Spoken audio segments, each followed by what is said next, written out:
Good morning. How are you? Oh my God. I think it's about 5:20 in the morning. And this is Elise. And you know what? I got another download. Awesome download. One that takes me back to maybe early 2007. 2007, I believe it was, I embarked on a video career. Yeah. Lots of things, lots of hats that I wear. And I started out actually at BronxNet, but even before that, being in front of the camera from a very young age, starting out at Ophelia DeVore, I went to charm school because I used to be like, what? No, I wasn't thuggish, but I was a tomboy. And my mother used to call me a clodhopper. You clodhopper? Although I love beautiful clothes, love to look nice, and mom always made sure that we were proper. Come on, proper. We also had a tailor seamstress by the name of, I think her name was Gloria. She was Cuban, and she used to live over in Manhattan. So she would make our clothes. We dressed alike a lot of the times. So imagine me at a Fiat DeVore, and I'm in front of the camera, and just doing different things and modeling, doing fencing, just everything and anything having to do with, that kind of study and training, you know, learning how to do things in etiquette, etiquette wise, and you know, being around other people, like social, and the whole nine, and mainly learning how to walk better because my mother said I was a clodhopper. No, but I walked okay. But it's just that I was tomboyish.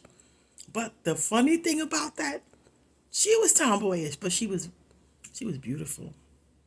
She was fine. Yes, my mother was really beautiful. And she ran track.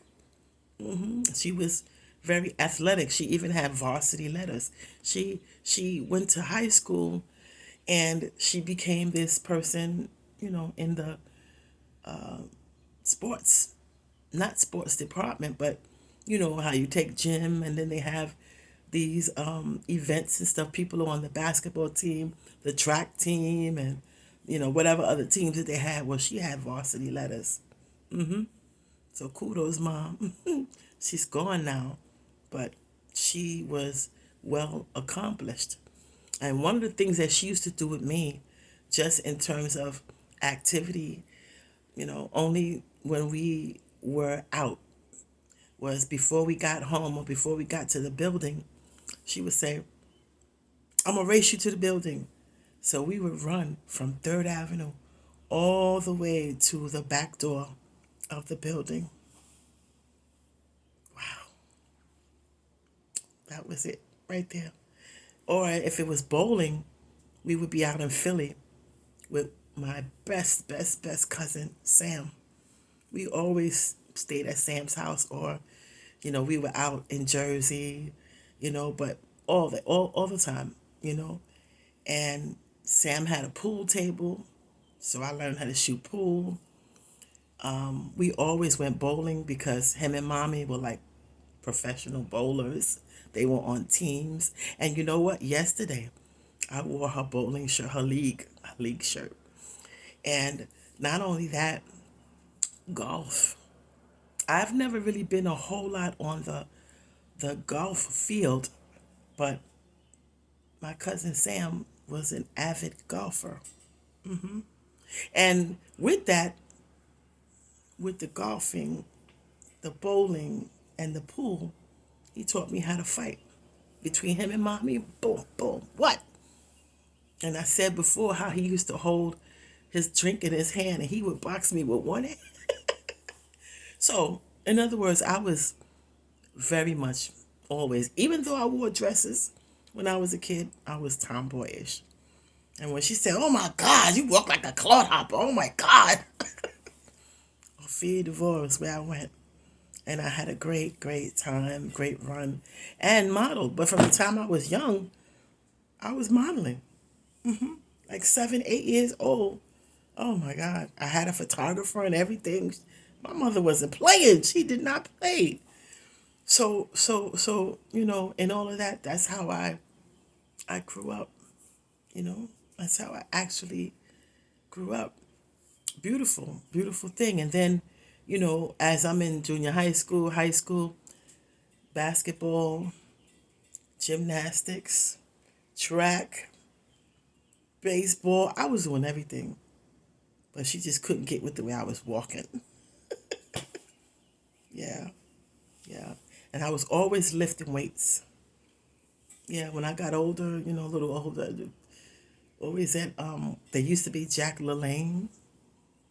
There used to be what's the other one? Planet Fitness. I went to, oh, I can't think of, I don't think I went to Blink, but a couple of other places that I went to, and I was kind of always lifting weight. Even when I was at Brooklyn College, lifting weights all the time. Because I thought that that was something that I needed to do, and I was always jumping rope. 25, 26, just jumping rope all the time. Boom, boom, you know. And look at me today, 63. What? And it's been a long time since I've done some of those things. But I see where my earlier years, because I was active doing that, how it has paid off just magnificently. Oh my God. Anyway, so look, I started out at BronxNet with video, but prior to that, Ophia DeVore. Oh, did I talk about fencing? Yeah, in Ophia DeVore, we were fencing. That's right. The garb. Fencing. What? Beautiful sport. Beautiful. Anyway, so videographer work, video work, film work, whatever. Well, not film, but videography work. BronxNet, 2007, 2008. And I had people like Roderick Giles as instructors, mentors, Quasi Rhodes, Jeff Edison.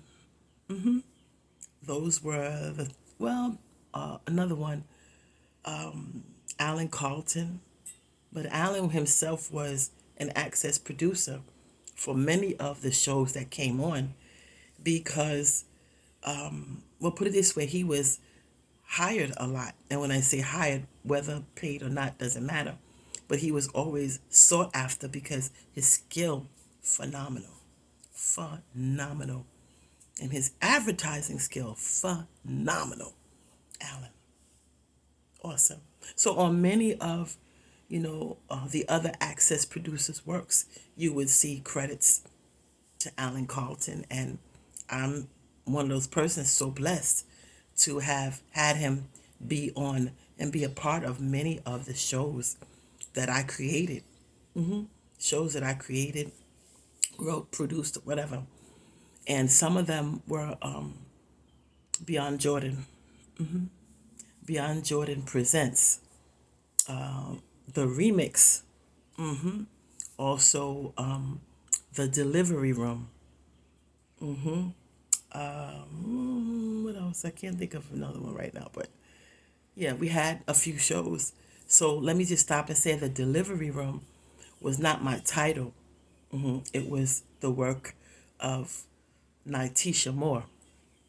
It was her idea of what she wanted for her show. But as far as the, videotaping, or the taping of the show, and where the location and, just putting things together as far as editing and that kind of thing, that was coming from me. And then there were times that she preached or she spoke other places. So one occasion I was able to take the tape that was done by David Howell, another good friend for many years.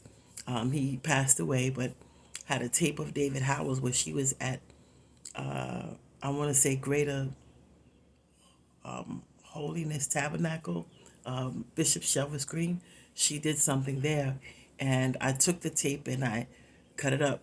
I edited the tape and did the graphics and put music at the front, and every time a scripture changed, you would hear doom, doo, doo, doom, doo, doo. Doom, doom, doom, doom, doom, doom. But Alan also did some work on that, and I don't think there was ever a time that I didn't give Alan credit. And the reason why is not that he always worked on all of my stuff, but it's just that I have to give him honor because he taught me Final Cut in 3 days. He taught me Final Cut in 3 days. And I'm telling you, I just, and he's a great guy, passionate about his work. Oh, love, love. I love to see him work. I love to see him move. And and I told him, I don't have nothing to hide. Truly, he's that awesome.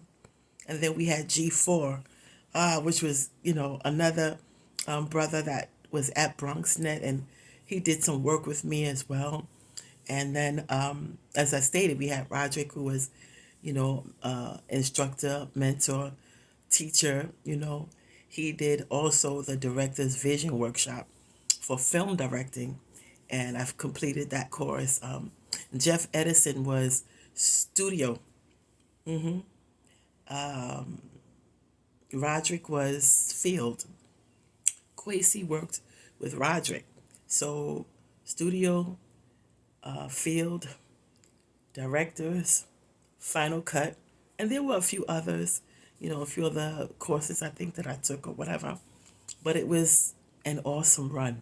So my show, Beyond Jordan, that was the main show. Well, that was my main show. Beyond Jordan ran, I think, from 2000, I want to say 8, 9, all the way till about 2018. But even before Beyond Jordan came, I was doing stuff for the church. Not that they said go and do it, but it was dropped in my spirit.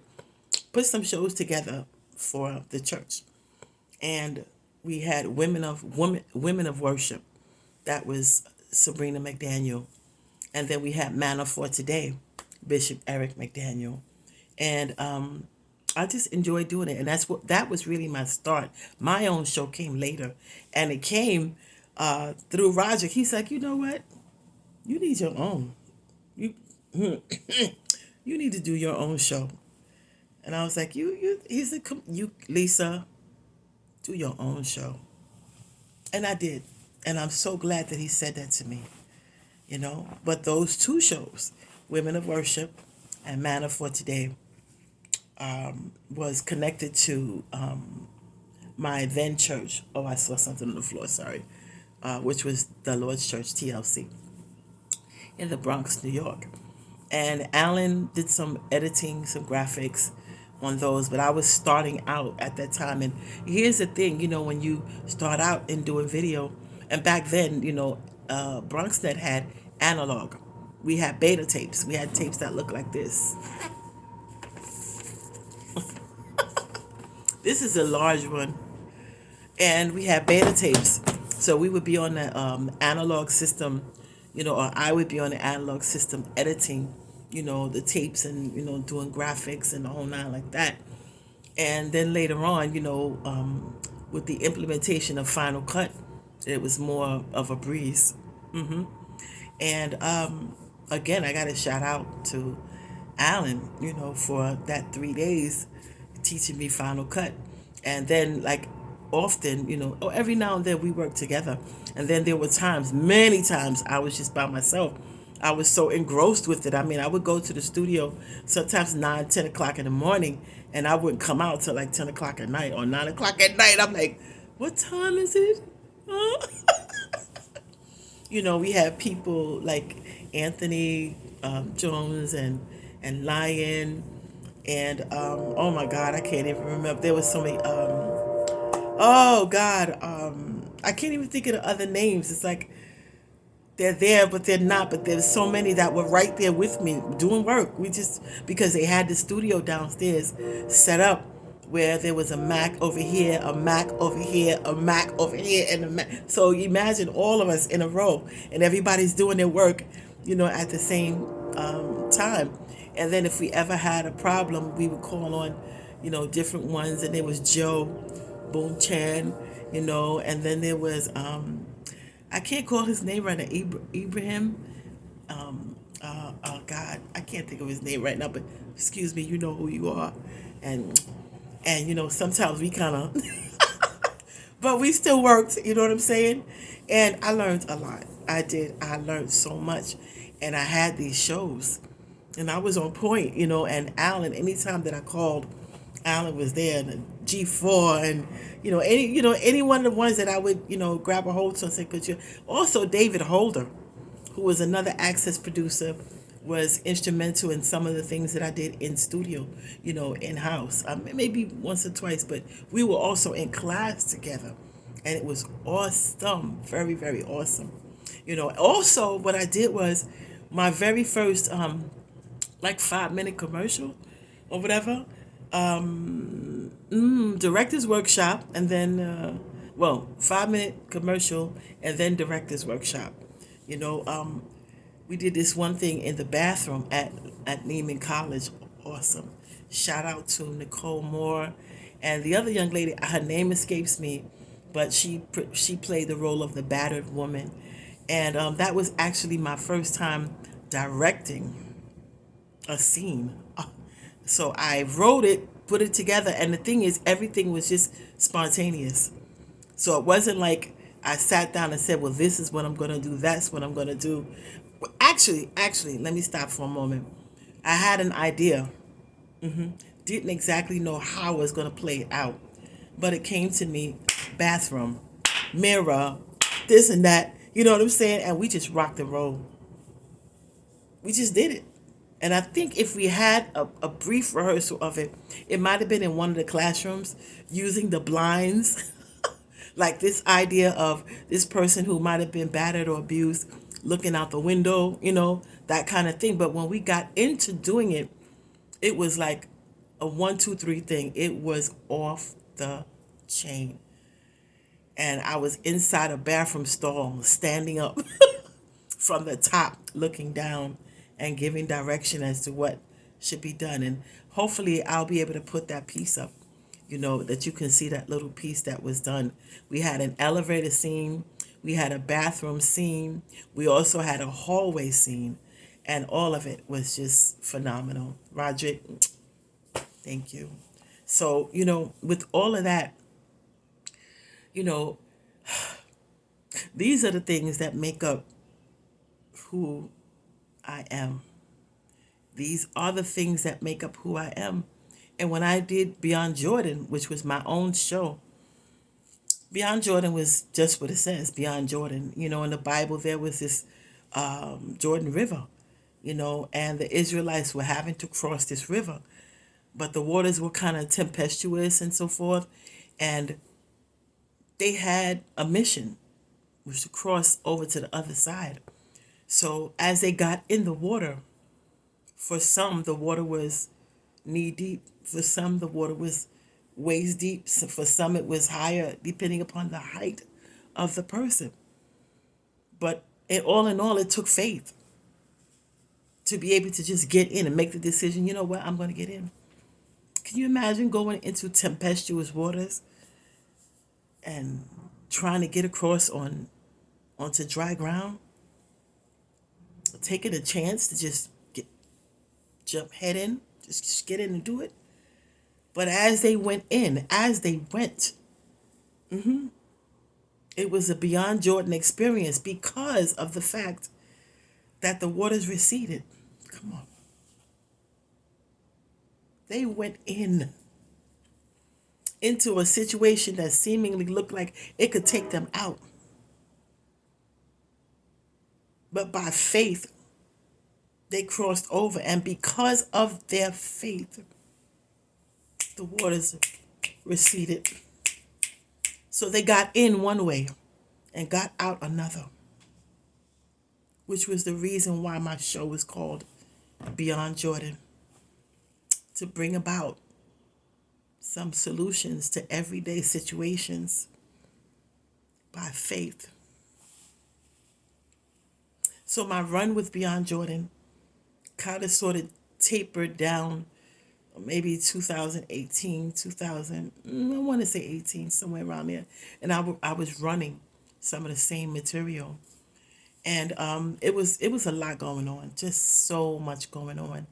And in like 2012, 2013, I was in another church. I was in World Changers Church, and I had went to the pastoral class, leadership class and everything. And one of the young ladies said to me, what's the name of your show on BronxNet? I said, the name of my show is Beyond Jordan. She said, that's a good name. You should keep that show. You should keep that name. And I never really thought anything about what she was saying. Like, why would I not keep it? It's my it's my show. You know what I'm saying? And she just said, that's a good name. You should keep that name.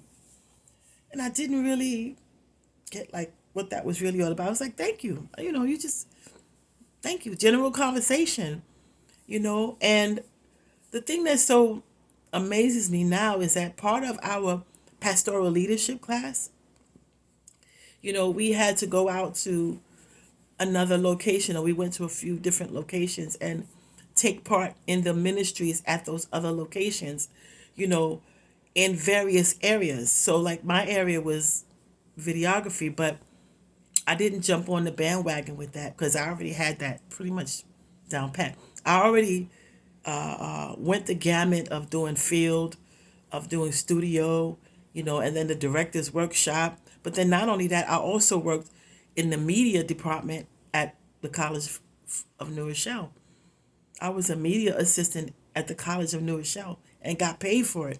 So, we set up for movies, we set up for video conferencing, we set up for listen, what? So that was another extension, so I learned all that. I mean, I used to have to tape wires across the floor, and I've done all of that. So I had the skill, you know what I'm saying? So I felt like I didn't really need to be with the video, even though I think I went upstairs and I was in like maybe one of the control rooms or something at one church. But really, my thought was, okay, go someplace else so you can get some other skill. I was already skilled. So I went and I sat in on something else. And that was good. But then in thinking, about how this woman said to me, that's a good name. You should keep that name. Was there really something going on that the name would no longer be mine? And, here we are down the line. One of my good friends, Anthony Roberts, who has worked with me, oh my God, since the age of 18, phenomenal audio engineer, phenomenal. And on some of my projects, here we are now, older, and he has kids in the whole nine. Just a few years ago, he was like, I would be willing, Lisa, to you know, do your show again, but he never really did anything with my show per se at the time that I was doing it. But he started to frequent BronxNet. So I was like, I so much going on, and I didn't feel in a sense that I should really do it that way. I felt like I wanted to, but sometimes you can't just always jump for things and return back at the moment in the same way. But then I also had Alan saying to me, Lisa, don't leave, go stay right here. And I couldn't, just a lot going on. I wanted to, but I just couldn't. And every time somebody said something to me, I was like, oh, yeah, yeah. And then I had to come back down and say, I can't at the moment. Or it's just that things happen and I couldn't get back on the bandwagon with it. But it's still dear to my heart. And I'm sure that I will be involved in it again, but just maybe in a greater capacity, you know? So here's the thing. There's got to be some Beyond Jordan out there again, because Anthony mentioned it to me. And then that young woman, that young lady, she was with the pastoral. Oh, you should keep that name. I'm like, oh, wow, And my little bug, thank you, Alan, for creating my bug for the shows, Women of Worship, for Arise Think Media, Arise to Entertainment, He created my bugs. And the media that I have, everything is really on DVD, and on flash drive and on mini DV and on beta tapes. So it's good to document your stuff, you know, do it the right way. I mean, not that I'm saying you wouldn't, but you have those things, and sometimes it's good to turn them over onto flash drive so you can carry your stuff. You know, wherever you go, you can take your stuff and you have it and do what you got to do. And then you have the CDs or the DVDs, you know, that are there available, you know. So with all of that, that's another extension of who I am. And just this morning, just thinking about all of what I've gone through with, you know, that portion of my career, video career, how much it is so still dear to my heart. So I do what I do on Facebook, you know, or in graphics for other people, or, you know, just a few things here, a few things there. But there's so much, and I'm saying, but there's so much drama, so much stuff. Whew, but I'm so thankful to God that with all the stuff that goes on, it's like it never ends. And I'm like, God, when am I going to really breathe? When am I going to just get a time to go and eat some grapes and just let there be more light? Luminosity, please. Not in just the ways that I bring it to you, but the light of greater peace. I have peace, but I want peace at another level. And I believe that it's right there. I already grabbed the hold to the peace and the joy that I needed personally in the chaos that I'm in. Because there's no way that I could make it if I did not do that. Oh my God, I would find myself just not doing anything. And I have to laugh because there was a time in my life I've always accomplished, but at various degrees, always been accomplished. And it's amazing how, you know, people can look at what you started or what you've done, even by way of you telling them. And they may just go out and have their own take on it. When I say go out, they'll go out beyond your communication with them and have other people hear what they say about what you've told them. But it's almost like that telephone line. So in other words, people will make it out to be what they believe they have heard it to be, but it doesn't necessarily mean that it lines up with what you have said and the way you said it, or the intent that you had when you said it, or when you spoke it, when you uttered it. And that's interesting. It really is. So in other words, I could say, well, you know, I started some things and I just had difficulty finishing. But then life was always in there some kind of way, gelled in, welded in, knitted in, woven in the dramas and the traumas and stresses of life. So those things can hinder progress. They can hinder progress.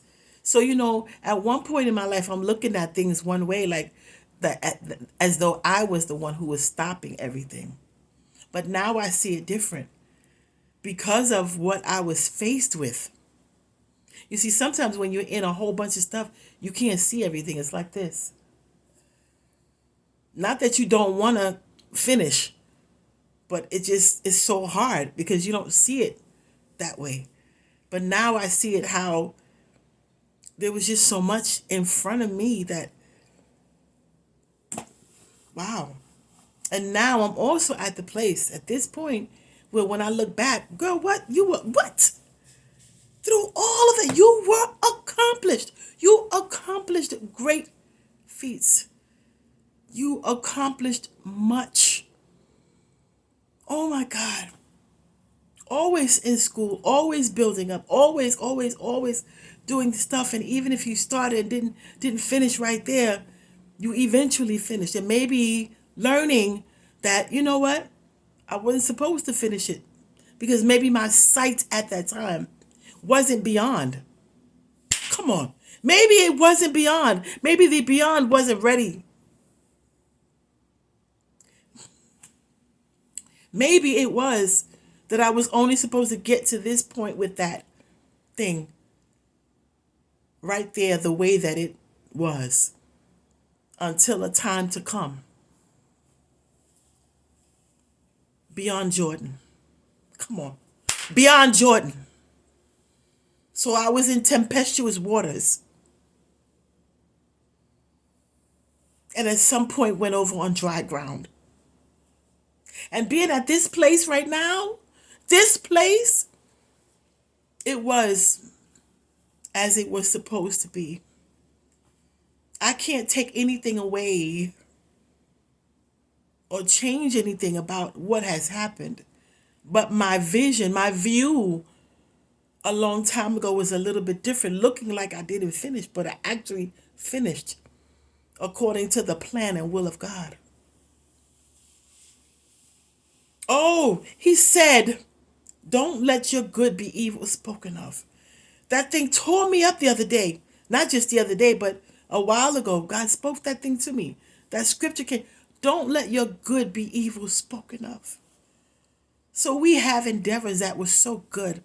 We have accomplishments, completions, compliances that were good. And it's not in the vein of allowing others to say bad things about what our good is. It's in the vein of us saying about our stuff. Our good stuff, turning it into something evil. Let me break it down. I will never again say that I have not completed. I've completed for that time frame. Still with the mindset to go on if it means that I have to go on.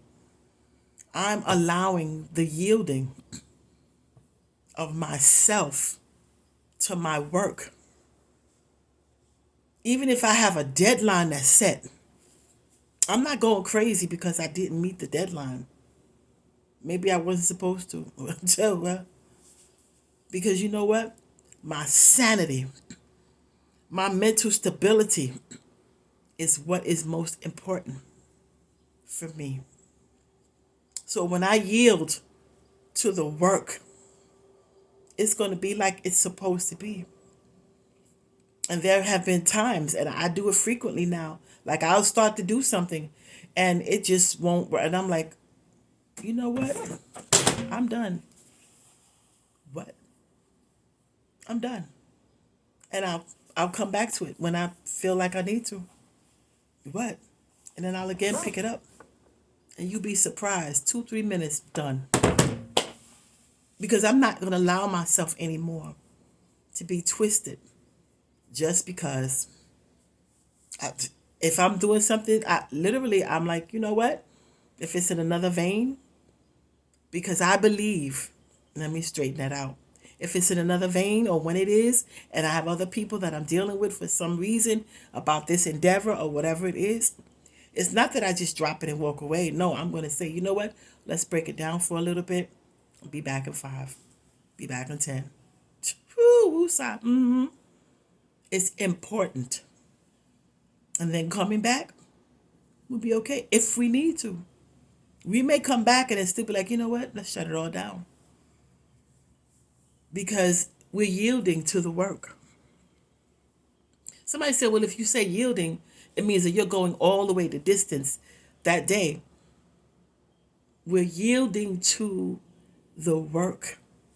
And it's not just the endeavor. But did you know that you and I, if we weren't engaged in it, it wouldn't happen? So tell me, who's the work? Who is the work? We are the work. We are the handiwork of God. The mission, the work. So it's not just about what we are involved in, but it's what is involved with us that makes us able or enable to complete the task. And then the knowledge or the knowing when to say when. We are a work, and if this work here ain't right, it's not rocking and rolling. So I'm not afraid to go, let's cut it, whoop, shut it down. People might be like, oh man, we got to. And what? Sometimes we have to be able to see things beyond in order for the end result to be stellar. That's just me. That's just me. Other people might feel it, see it, experience it in a different way, a different manner. But that is just me. It's just like when I started learning how to do analog editing. Oh my God, that big machine. It was amazing, you know. But then here we are later on, Final Cut. What? That's a carrot. Yeah. It was a little bit different, but still, it was also a challenge, you know. But then with that came a little specialty motions. What? Love motions. But then there were times that I got like, okay, let me hold it. Let me just hold it. Let me just get up and stretch. Ooh, sigh. Let me just take a breather. Come back in and do a little bit more. Or just call it. Call it. It would be in my best interest. And it would be in my staff's best interest if it was shut down. Or if we took it 2 or 3 steps and ended it and then do the rest tomorrow. So in other words, yielding to the work that is us because of what it is that we also need.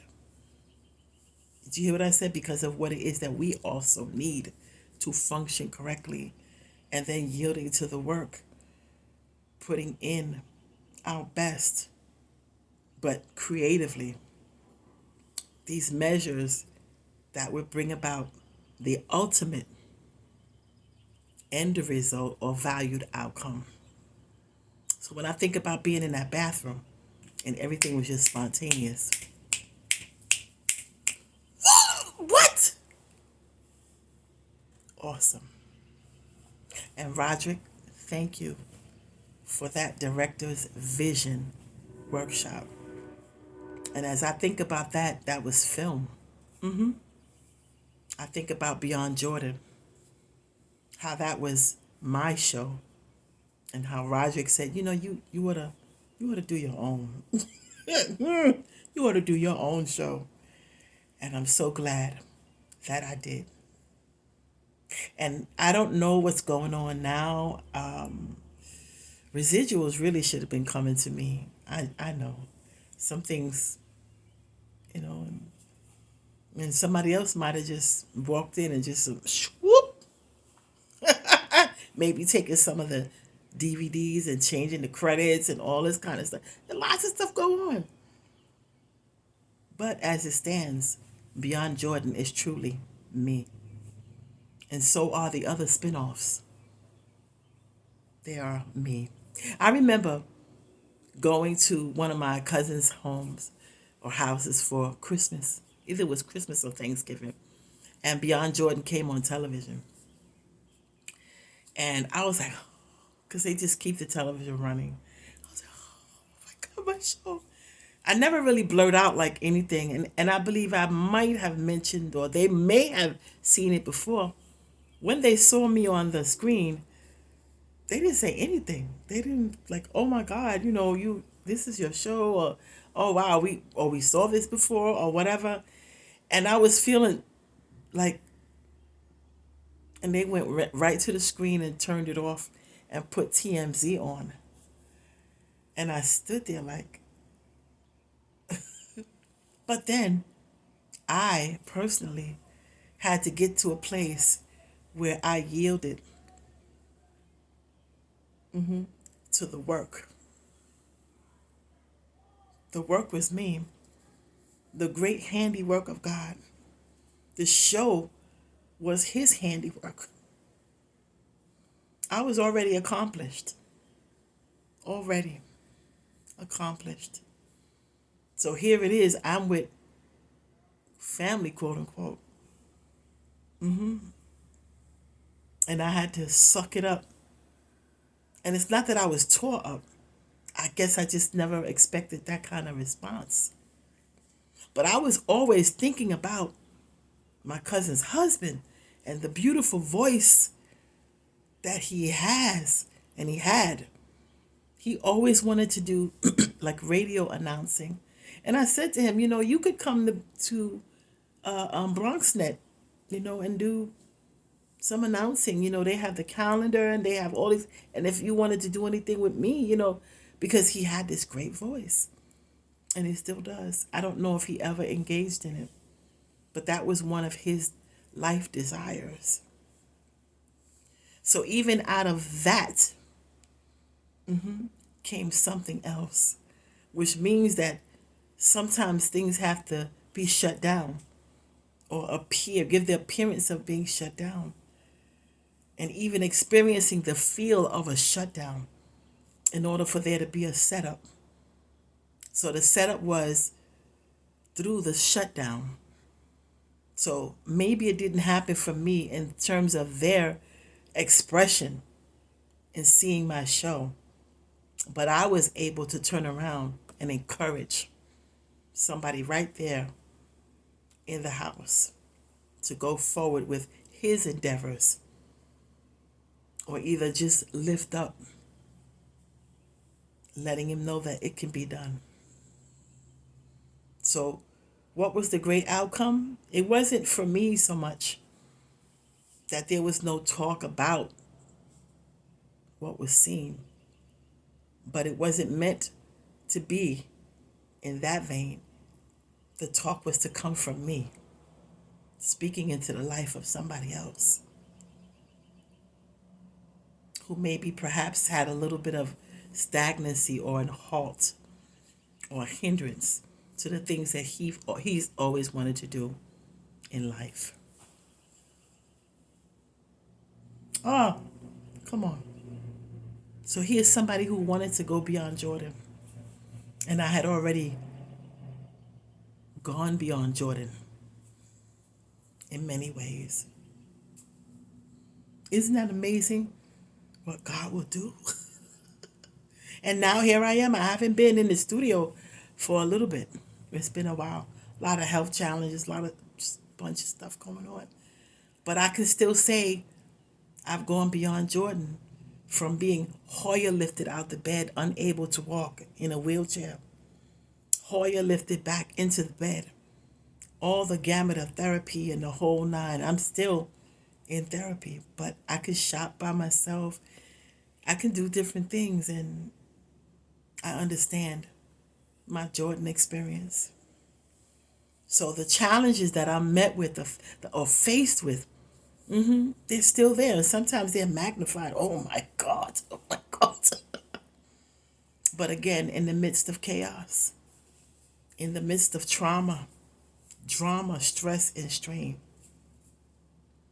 jumping in that tempestuous water, I know for a fact that by faith, I'm always going through it on dry ground. So listen, this is Elise. We started out with a beta tape. And now we're doing Final Cut. We've been doing Final Cut. And let me give a shout out to Jamal Green, Final Cut 10. And there were a couple of other classes. I can't remember the instructor's name, but that's kind of where it ended for the moment. For the moment. And Jamal, thank you for our compilation CD. 60 songs with 12 samples right at the same table. Not at the same location, but together we worked that out. And hopefully at some point it'll be made available to you. Somebody said, well, is it on time? It's right on time. Through the yield. And because we went beyond Jordan. This is Elise signing out.